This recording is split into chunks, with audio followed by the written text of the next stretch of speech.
생텍쥐베리라고 하는 소설가가 있는데 그분이 인간의 대지라고 하는 그 소설을 썼습니다. 그 소설 내용에 보면은 그 주인공이 한 사람 등장하는데 비행기를 조종하는 사람입니다. 근데 한 번은 비행 도중에 비행기가 고장이 나서 고립된 지역에 그만 떨어지고 실종이 되어집니다. 그곳에서 탈출구를 찾아보지만은 그 고립된 지역에서 나올 수 있는 방법이 전혀 불가능한 것처럼 그렇게 소설에서는 묘사가 되어지고 있습니다. 먹을 것도 부족하고 온도는 영하 40도를 오르내리는 극한 상황에 처해지게 되었습니다. 길을 찾기 위해서 며칠을 굶은 채로 걷던 이 주인공이 더 이상 이제 힘을 쓰지 못하고 기진하여 사경을 헤매게 됩니다. 점점 의식이 사라져 가려고 하는데 그때 얼굴이 떠오르는데 사랑하는 아내의 얼굴이 떠오르게 됩니다.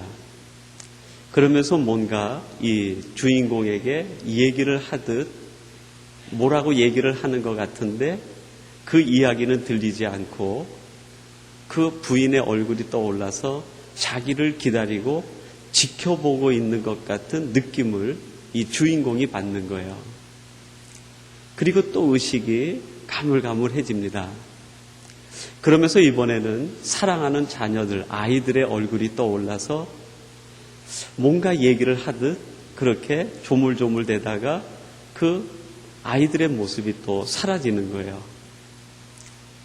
그리고 또 의식이 마지막 없어지려고 하는 그 순간에 사랑하는 친구들의 얼굴이 하나씩 떠오르면서 뭔가 이야기를 하는 듯 합니다. 이 생텍쥐베리는 그 모습을 통해서 지금 누군가가 가장 극한 상황에 있는 당신을 지켜보고 있다라는 것을 극적으로 표현하고 있어요. 지금 누군가가 당신을 지켜보고 있다. 자기 의식을 막 놓으려고 할 때에 나는 더 이상 여기에서 살아갈 방법이 없다고 생을 포기하려고 할 때에 그 누군가가 당신을 지켜보고 있다는 것을 장면을 바꿔가면서 말을 할 듯한 뉘앙스를 주면서 소설을 이어갑니다. 그리고 이 조종사가 자기 부인, 아이들, 친구들의 얼굴들이 스쳐 지나가는 그 모습 속에서 마음에 깨닫는 게 있어요. 나를 지켜보고 있는 사람이 있구나. 나를 기다리고 있는 사람이 있구나. 지금 누군가가 나를 주목해보고 있구나. 그거를 깨닫고 거기에서 다시 힘을 내는 거예요. 그러면서 얼음을 쥐어 먹고 눈을 쥐어 먹으면서 그 극한 상황에서 빠져나와 가족들 품으로 돌아가게 됩니다. 아주 극적인 가족과의 그 만남, 해우를 또 그 소설에서는 아주 드라마틱하게 그려내고 있습니다. 그 소설은 여러 가지 주제를 가지고 있지만 제가 느끼기에 굉장히 신학적인 주제를 가지고 있다. 그런 생각을 받았어요. 제목 자체가 인간의 대지예요. 인간의 대지. 그러니까 이 대지를 살아가고 있는 인간의 모습을 그 누군가가 지켜보고 있다. 그런 소설의 구조를 가지고 있습니다. 여러분, 동일한 구조가 우리 삶 속에도 있지 않습니까? 우리들이 이 땅을 살아가면서 때때로 극한 상황을 만났을 때 너무나 힘이 들어서 이제는 다 놓아버리고 싶다. 이제는 내가 그동안 알뜰살뜰히 세워가고 끝까지 붙잡으려고 했던 것 이제는 놓아버리고 싶다라고 생각이 드는 극한 상황에 이를 때가 있다는 거예요. 여러 가지 이유가 있겠죠. 우리의 삶에 그 영하 40도 오르내리는 것처럼 우리의 마음을 꽁꽁 얼려버리는 우리의 생각과 우리의 삶을 완전히 얼음판으로 만들어버리는 그 극한 상황이 몰려올 때 다 모든 것을 포기하고 싶다고 할 때 우리가 기억해야 될 것이 있는데 그게 뭡니까? 우리를 지켜보고 계시는 분이 계시다. 하나님이 지금 우리를 지켜보고 계신다는 거예요. 생텍쥐베리는 거기까지는 발전시키지 못했는데 그 극한 상황은 생텍쥐베리가 볼 때는 인간의 운명이라고 생각했어요. 이건 인간의 운명이다. 근데 여러분, 우리에게 이루어지는 일 중에서 운명은 없습니다. 성경은 그것을 운명이라 얘기하지 않고 하나님의 계획이라고 말씀합니다. 하나님의 섭리라고 말씀하세요. 하나님의 뜻이라고 말씀합니다. 견디기 힘든 극한 상황이지만은 그것이 우연히 온 것이 아니라 그 속에 하나님의 섭리가 있고 계획이 있고 뜻이 있다는 거예요. 하나님이 우리에게 그것을 보내셨다고 하면 그것을 보내신 하나님의 생각이 있지 않겠어요?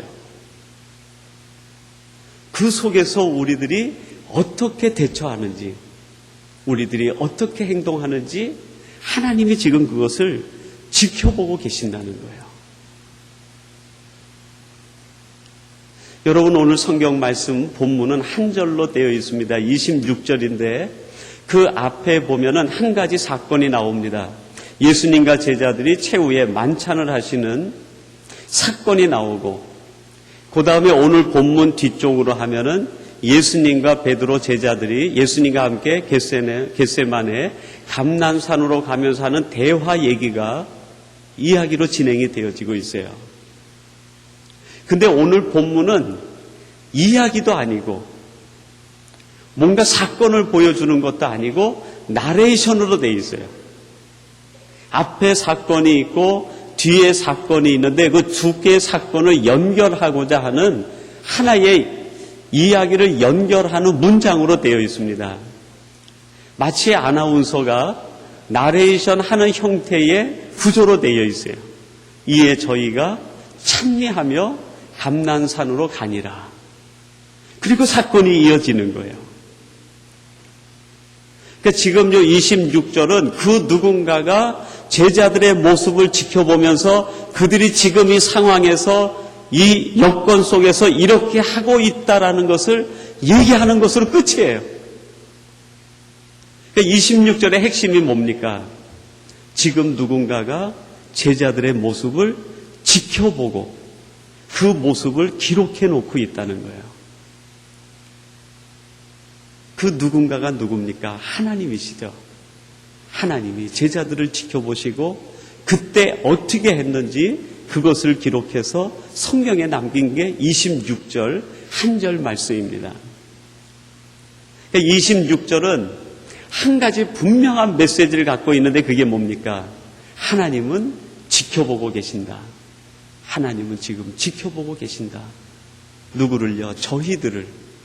제자들이기도 하고 우리이기도 하고 극한 상황에 있는 그 누군가이기도 하고 오고 오는 세대에 이 말씀을 통해서 힘을 얻을 수 있는 모든 하나님의 사람들이 다 여기에 해당하는 것이죠. 오늘 이 본문 말씀을 우리에게 적용하면서 하나님은 도대체 우리에게 무엇을 보고 싶어 하시는가? 하나님은 우리의 이 극한 상황에 처해졌을 때 우리가 있는 이 자리에서 하나님은 우리의 모습 속에 무엇을 보고 싶어 하시는가? 그것을 오늘 이 본문을 통해서 두 가지로 함께 나누어 생각해 보려고 합니다. 물론 그것은 주님께서 오늘 본문 속에 있는 제자들의 그 모습을 보시면서 기록한 내용이 배경이 되고 기초가 될 것입니다. 하나님은 지켜보고 계시는데 무엇을 지켜보고 계시는가? 그들이 어떤 신앙 고백을 하는지 하나님은 보고 싶어 하시는 거예요. 지금 이 상황에서, 이 어려움 속에서, 이 눈물의 골짜기에서, 이 아픔의 현주소에서, 인간의 힘으로는 헤어나오기 힘든 이 상황 속에서 어떤 고백을 하는지 하나님은 그게 보고 싶으신 거예요. 어떤 고백을 하는지. 26절 상반절에 보니까 뭐라고 되어 있습니까? 이에 저희가 찬미하고 그렇게 말합니다. 이에 저희가 찬미하고 할 때 이에는 이유를 설명하기도 하지만은 시제를 가리키는 하나의 조사이기도 합니다. 이에, 지금 그런 뜻이 담겨 있죠. 여러분, 그때가 어느 때입니까? 예수님이 제자들과 함께 최후의 만찬을 한 직후였어요. 최후의 만찬을 할 때 주님께서 떡을 나눠주며 뭐라 그럽니까? 이것은 너희를 위하여 나누어주고 찢기는 나의 몸이다. 그리고 포도주 잔을 주면서 뭐라고 말씀합니까? 이것은 너희를 위하여 흘리는 바 나의 피다. 예수님의 몸이 찢겨지고 피가 흐르는 상황이 전제된 것이 최후의 만찬 사건이에요. 그러니까 이해라고 하는 그 단어 속에는 무엇이 들어가 있냐면 우리의 몸이 찢어지는 것과 같은 고통, 그 상황이 담겨 있는 거예요. 피를 쏟을 수밖에 없는 아픔의 현장이 바로 그 사건의 배경으로 되어 있는 거예요. 그때에 찬미했다는 거예요. 찬미했다. 내 몸이 찢기는 아픔이 있는데 거기에서 찬미가 나올 수 있습니까? 내 몸을 찢어놓는 그 사람을 향해서 그 상황과 여건을 향해서 뭔가 불평을 하고 원망을 해야 되는 거 아닙니까? 그런데 오늘 이 본문에 있는 이 사람들은 찬미했다라고 얘기합니다. 근데 여기에 말하는 찬미라는 말이 헬라어 원문을 보면은 노래하다라는 그런 뜻보다는 고백하다라는 뜻이 더 강해요. 찬미하다. 보통 같으면은 찬송하니라 그랬을 거예요. 노래하다 그런 뜻이 강했으면. 근데 찬미하다라는 것은 하나님을 높이고 하나님을 고백했다는 거예요. 그러니까 단순히 노래했다가 아니라 마음속에 있는 깊은 신앙을 고백했다 그런 뜻이 담겨 있어요. 언제요? 그 상황 속에서 그렇게 했다는 거예요. 여러분, 마가복음을 조금 더 진행해 보면 어떻게 됩니까? 그 상황 속에 있을 때, 그 상황이 계속 진행이 될 때 예수님이 감난산에 가셔서 하신 기도가 무엇입니까? 아버지여, 내 원대로 마옵시고 아버지의 원대로 하옵소서. 신앙 고백이에요. 가장 아픈 자리에서 가장 분명한 신앙 고백을 한 거예요. 내 원대로 맞이고 아버지의 원대로 하시옵소서. 이 신앙 고백을 느끼면서 여러분 성경을 다시 쭉 보면은요, 창세기부터 계시록까지 성경은 전체 무슨 책이라고 할 수 있을까요? 신앙 고백의 책이에요. 성경에 나오는 모든 인물들은 신앙 고백을 갖고 있어요. 내가 예수를 믿습니다라고 하는 믿음에 대한 신앙 고백은 물론이지만 삶에 대한 고백이 있어요. 삶에 대한 고백이. 가장 극한 상황 속에서 아버지 내 원대로 하지 마시고 아버지의 원대로 하시옵소서. 성경에 고난받는 사람 중에 대표라고 하면 누가 가장 대표일까요? 아마 욥이 대표자가 아닐까 생각이 돼요. 욥이 당한 고난이 우리 인간이 경험할 수 있는 모든 고난을 전부 모아놓은 것 같아요. 근데 그 욥이 뭐라고 고백을 합니까? 나의 가는 길을 하나님 주께서 아시나니 그 하나님이 나를 단련하신 뒤에는 내가 정금같이 나오리라. 신앙 고백을 하는 거예요. 신앙 고백. 하나님께서 욥을 그 지경으로 몰아넣으신 이유가 뭡니까? 사탄이 지켜보는 데에서 이 욥이 그 상황에서 어떤 고백을 하는지 너도 한번 들어보라. 나는 확신하고 있다. 욥이 어떤 고백을 할지 나는 확신하고 있다. 욥이 하나님의 기대를 저버리지 않고 인간이 경험할 수 있는 가장 극한 상황 속에 들어가 가지고 하는 고백이 뭡니까? 하나님을 춤추게 하는 고백을 하는 거야. 하나님을 춤추시게 하는 고백을 하는 거야. 욥이 이 고백을 할 때 하나님이 얼마나 감동을 받으셨을까? 하나님이 얼마나 기쁘셨을까? 아마 욥이 고백을 할 때요, 하늘에서 하나님이 눈물을 흘리셨을 것 같아요. 욥아 장하다. 욥아 정말 장하다. 욥아 정말 대단하다. 내가 너를 믿기는 믿었는데 이렇게까지 할 줄 몰랐다. 내가 너를 확신하기는 했는데 이렇게까지 할 줄 몰랐다. 하늘에서 하나님이 아마 눈물을 흘렸을 것 같아요. 그 하나님이 그런 고백을 한 욥에게 어떻게 보응을 해 주십니까? 욥기 마지막에 보면요, 그의 모년에 갑절의 복을 주셨다는 거예요. 그가 젊은 시절에 가졌던 복보다 갑절의 복을 받은 거예요. 아마 욥은 그 갑절의 복을 받지 않았어도 매일매일이 기쁨이고 잔치였을 거예요. 그 신앙 고백이 있는데, 분명한 신앙 고백이 있는데, 그 몰려오는 고난과 환경의 어려움들이 뭐 그것이 대수겠어요. 분명한 신앙 고백이 있는데. 여러분, 독일이 나치 치하에 교회가 막 나치에 동조하고 신앙의 본질을 잃어갈 때 젊은 신학자 가운데 본 해퍼라는 분이 있었습니다. 이 본 해퍼가 그와 함께 신학을 연구하던 스승격에 해당하는 칼 바르트라고 하는 신학자가 있었는데, 그 신학자와 함께 고백교회를 만들어요. 고백교회. 이게 제도적인 교회를 만들고 교회 이름을 고백교회 그렇게 붙인 게 아니라 고백교회 운동을 일으켜요. 그러면서 본해퍼가 이런 이야기를 합니다.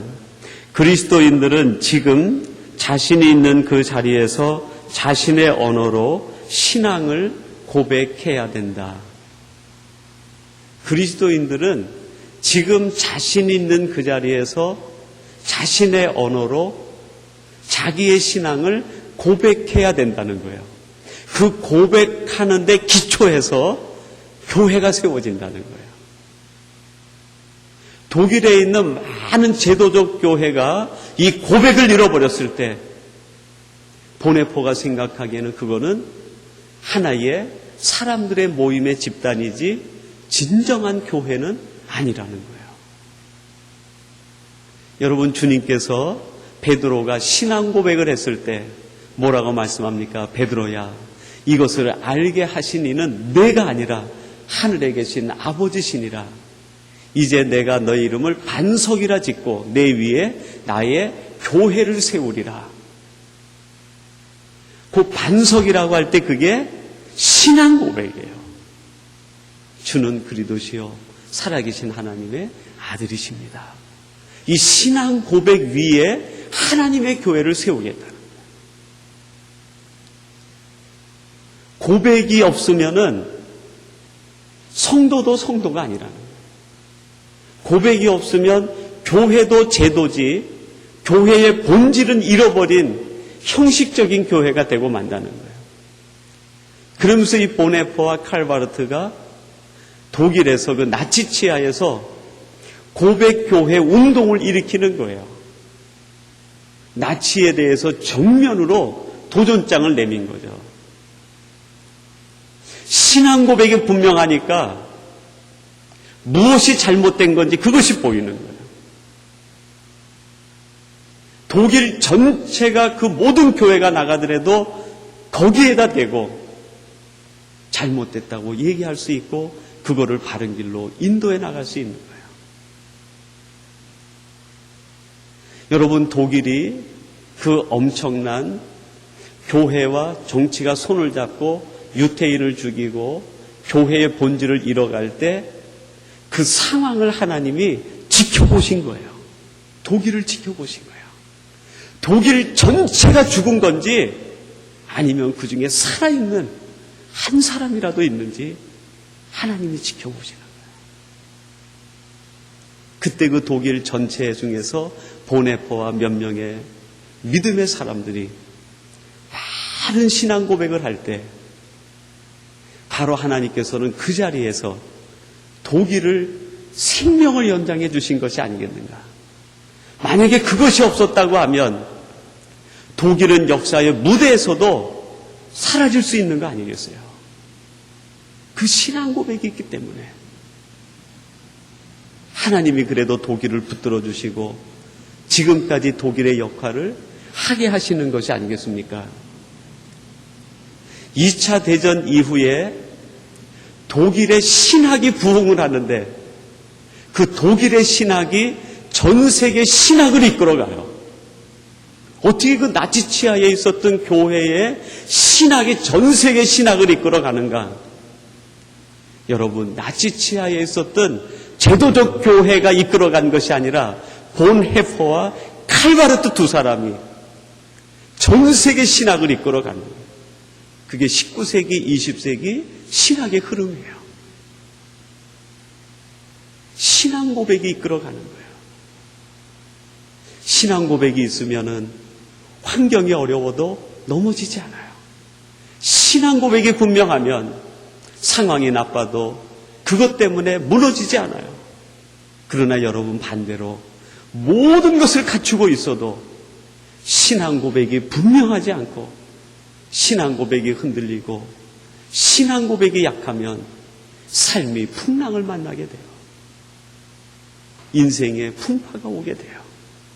그리고 그거를 견뎌낼 힘이 없어요.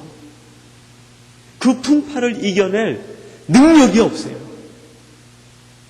세상의 풍파와 세상의 모든 환경의 어려움들을 경제가 이겨내지 못합니다. 정치가 이겨내지 못해요. 사회 제도 아무리 좋은 교육을 받아도 그 교육이 그것을 이겨내지 못해요. 확신하건대 신앙 고백이 있어야 돼요. 신앙 고백이 있을 때 그 나라에 소망이 있고 그 가정에 소망이 있고 그 개인에게 소망이 있는 것 아니겠습니까? 그래서 하나님께서 지금 제자들의 모습을 보면서 한 가지를 보시는 거예요. 그래, 너희들이 극한 상황 속에서도 찬미를 하는구나. 신앙 고백이 분명하구나. 하나님이 감동하시는 거예요. 그리고 하나님께서 또 한 가지 보신 게 있는데 그게 뭡니까? 감난산으로 가니라 그랬어요.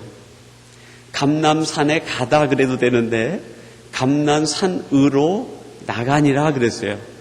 그러니까 그 전체를 얘기하면 어디로 간다라고 하는 방향을 얘기하는 거예요. 방향. 그러니까 지금 제자들과 예수님이 함께 어디로 가고 있느냐, 그 방향을 지금 아주 우리들에게 강조해서 보여주고 계시는 거예요. 이들이 극한 상황 속에서도 그 고난을 피하지 않고 그 폭풍의 중심을 향해서 하나님의 사명, 하나님의 뜻을 향해서 그 중심으로 들어가고 있다는 거예요. 방향을 잃지 않는다는 거예요.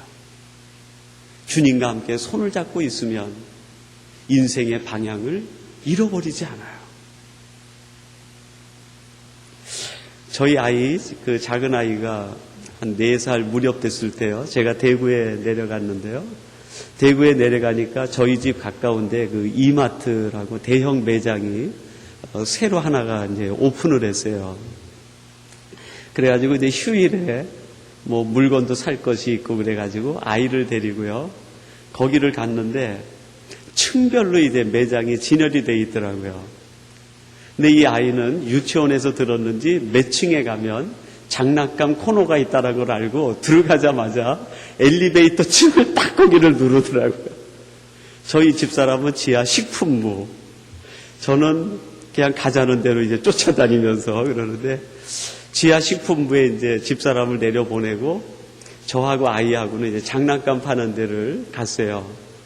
장난감 파는 데 가니까 오픈을 했으니까 사람이 얼마나 많아요. 그 사람이 버글버글 되는데 얘는 장난감을 보면서 그냥 쏜살같이 달려가는 거예요. 자동차 있는데 한번 갔다가 총 있는데 한번 갔다가 공 있는데 한번 갔다가 그 넓은 매장을 골목골목 다니는데 못 찾겠더라고요. 걔 나중에 이제 간신히 애를 찾아가지고 그때는 내가 손목을 꽉 쥐고 빼지를 않는 거예요. 애가 보고 싶다 그러면 저기 그러고 같이 가고 본다면은 또 데리고 딴 데 가고 붙잡고 있으니까 잃지를 않는 거죠. 여러분, 우리들이 이 세상을 살아가다 보면요, 우리 눈에 얼마나 보이는 게 많습니까? 이쪽 보다 보면 시선을 빼앗기고 이쪽 보다 보면 또 시선을 빼앗기고 방향이 이리 왔다 저리 갔다 흔들흔들 하는 것이 우리의 걸음 아닙니까? 그 마틴 부버라고 하는 분이 있는데 그분이 그 하시딤의 가르침과 인간의 길이라고 하는 책을 썼습니다. 페이지는 한 50페이지 정도 되는데요. 여러분들에게 한번 꼭 읽기를 권장해드리고 싶은 책이에요. 밴쿠버 지역에는 없는 것 같은데요. 한번 여러분들이 주문해서 볼 수 있으면 보면 좋을 것 같아요. 마틴 부버의 그 가르침과 인간의 길이라고 하는 하시딤의 가르침과 인간의 길이라는 건데 거기에 보면 이 마틴 부버가 성경에서 우리에게 최초로 한 질문을 가지고 묵상을 하는 게 있습니다. 우리 인간에게 하나님이 최초에 한 질문이 뭘까요? 아담에게 한 거죠. 아담이 범죄한 이후에 하나님께서 아담을 부르시면서 아담아 내가 어디 있느냐? 아담아 내가 어디 있느냐? 이거를 갖고 이 마틴 부버가 자기에게 적용하면서 두 가지 질문으로 풀었어요. 내가 어디 있느냐라는 것을 두 가지 질문으로 풀었는데 첫 번째는 너는 지금 어디로 가고 있느냐 하는 실존적 질문이라는 거예요. 너는 지금 어디로 가고 있느냐? 이 질문에 담겨 있는 게 뭡니까? 방향성의 문제예요. 내 인생의 방향은 바르냐? 하나님을 향해 가느냐 아니면 하나님을 등지고 세상을 향해 가느냐? 그리고 두 번째 질문으로 풀었는데 두 번째는 너는 지금 누구와 함께 가고 있느냐? 아담아 너는 어디에 있느냐? 그 말 속에 이 질문이 숨어 있다는 거예요. 너는 지금 누구와 함께 있느냐? 아담이 뭐라 그래요? 하나님이 만들어주신 여자와 함께 있습니다. 그랬더니 또 이분은 뭐라고 얘기합니까? 내가 왜 그것을 먹었느냐 그랬더니 뱀이 꿰물어 내가 먹었습니다. 그러니까 그 속에서 얘기하는 게 뭐예요? 지금 나는 뱀의 꾀하고 같이 있습니다. 그런 실존적 대답이라는 거예요. 나는 지금 뱀의 꾀와 함께 있습니다. 여러분, 나의 삶의 방향을 점검하고 지금 내가 누구와 함께 있는지 점검해야 돼요. 하나님과 함께 있고 뱀의 꾀와 함께 있는 것이 아니라 하나님의 생각, 하나님의 말씀과 함께 있어야 되는 거죠. 칼릴 지브란이 이런 얘기를 했습니다. 아주 재미있는 그 고백의 얘기를 했는데요. 목소리 속의 목소리로 귀 속의 귀에 말하는 친구와 동행하라. 목소리 속의 목소리로 귀 속의 귀에 말하는 친구와 동행하라. 여러분, 예배를 마치고 이제 여러분들이 밖으로 나가시면 여러분이 듣지 않으려고 해도 들리는 소리들이 있을 거예요. 그거는 소리지 목소리 속의 목소리가 아니에요. 소리 중에 소리는 뭡니까? 하나님의 말씀이에요. 여러분, 하나님의 말씀 외에는 귀를 기울이지 마세요. 그냥 소리는 흘려버리세요. 그냥 소리들을 흘려버리시고 소리 중에 소리, 하나님의 음성은 놓치지 마세요. 그리고 우리에게 이야기를 하는 분이 있는데 귀를 즐겁게 해주는 사람들이 있어요. 그 이야기는 듣지 마세요. 귀 속에 우리 마음에다가 마음의 귀에 말하는 소리가 있어요. 그분의 음성을 들으세요. 우리 주님의 음성. 소리 중에 소리로 말씀하시고 우리의 육체의 귀가 아니라 마음의 귀에다가 말씀하시는 주님과 동행하는 거예요. 여러분, 이거보다 더 행복한 일이 어디 있겠어요? 하나님께서 이걸 우리에게 다 주시겠다는 거예요. 그리고 지금으로부터 2000년 전에 제자들이 바로 주님과 함께 이 걸음으로 걸어갔어요. 그리고 2000년이 지난 지금 우리들에게도 하나님이 똑같은 은혜를 주시는 거예요. 우리가 만나는 극한 상황 속에서 우리의 신앙을 더 분명히 하고 우리가 가는 방향을 잃지 않고 내가 주님을 붙잡는 것이 아니라 주님이 내 손목을 붙잡고 소리 중에 소리, 하나님의 음성을 우리에게 들려주시고 우리 육체를 즐겁게 하는 것이 아니라 우리의 마음에 감동을 주시는 우리 주님의 음성을 들으면서 한 걸음 한 걸음 감난산으로 나아가세요. 사명의 땅으로 나가세요. 하나님이 원하시는 그 장소로 나가세요. 거기에 주님이 함께 계시고 여러분을 위하여 은혜의 자리를 예비해 주시는 줄로 믿습니다. 이것이 여러분의 축복이 되시고 여러분의 삶의 가장 귀한 은혜의 자리가 되기를 주님의 이름으로 축원합니다. 하나님 아버지 감사합니다. 우리 주님과 함께 있던 제자들이 극한 상황 속에서도 고백이 흔들리지 않고 주님과 함께 동행하며 감난산으로 나아간 것처럼 하나님, 저희들도 이 땅을 살아가면서 만나는 극한 상황 속에서 우리의 신앙 고백이 더욱 분명해지게 하시사 우리에게 주신 감난산으로 나갈 수 있도록 은혜 위에 은혜를 베풀어 주시옵소서. 주님께서 저희의 손을 붙잡으시고 흔들리지 않게 하시고 넘어지지 않게 하시고 한 길로만 나가게 도와 주시옵소서. 예수님의 이름으로 기도하옵나이다. 아멘.